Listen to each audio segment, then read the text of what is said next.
آگے ارشاد فرمایا وَأَنِّي فَضَّلْتُكُمْ عَلَى الْعَالَمِينَ، اور یہ کہ اس سارے زمانے پر تمہیں بڑائی دی، فضیلت دی، یعنی اے بنی اسرائیل یاد کرو اس نعمت کو کہ میں نے اس وقت کے تمام لوگوں پر تمہیں فضیلت دی۔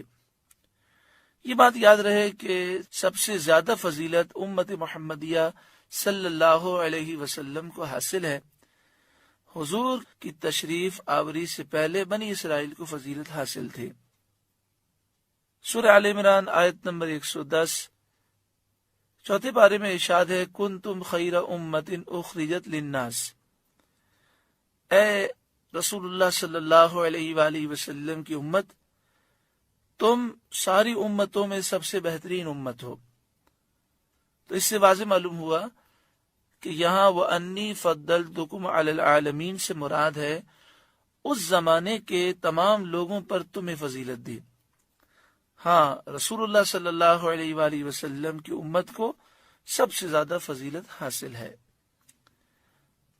آگے ارشاد فرمایا وَاتَّقُوا يَوْمًا لَا تَجْزِي نَفْسٌ عَن نَفْسٍ شَيْئًا، اور ڈرو اس دن سے جس دن کوئی جان دوسرے کا بدلہ نہ ہو سکے گی۔ یہ دنیا کے اندر ایسا ہوتا ہے، اور زمانے جاہلیت میں ایسا ہوتا تھا کہ کبھی کسی کو گرفتار کیا جاتا جرم کی وجہ سے، تو لوگ کہتے کہ اسے چھوڑ دو، اس کے بدلے ہمارے 10 بندے لے لو۔ تو وہ کہتا کہ نہیں، میں اس کے بدلے 10 نہیں لوں گا بلکہ 20 کو غلام بناؤں گا۔ تو ایک کے بدلے دوسرے کی جان چھوٹ سکتی ہے۔ بس اوقات دنیا میں بعض تہذیبوں میں یہ قواعد موجود ہوتے ہیں، لیکن کل بروز قیامت ایسا نہیں ہو سکے گا۔ جس جان نے جرم کیا ہے سزا اسے ہی ملے گی۔ ایسا نہیں ہو سکتا کہ والد کہے کہ میرے بیٹے نے جرم کیا ہے تو اسے جہنم سے آزاد کر دو، مجھے جہنم میں ڈال دو، ایسا نہیں ہو سکے گا۔ وَلَا يُقْبَلُ مِنْهَا شَفَاعَةٌ، اور کافر کے لیے کوئی سفارش نہ مانی جائے گی۔ وَلَا يُؤْخَذُ مِنْهَا عَدْلٌ، اور نہ کچھ لے کر اس کی جان چھوڑی جائے گی۔ وَلَا هُمْ يُنصَرُونَ، اور نہ ان کی مدد کی جائے گی۔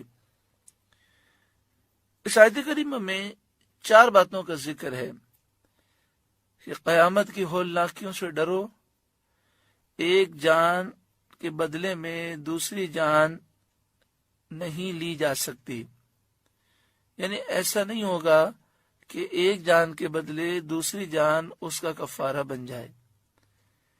اسی طرح کافروں کے لیے کوئی سفارش نہ مانی جائے گی، اللہ کے نیک بندے کافروں کے لیے شفاعت نہیں کریں گے۔ تیسری چیز، دنیا میں بسا اوقات مال دے کر جان چھوٹ جاتی ہے، وہاں مال دے کر جان نہ چھوٹے گی۔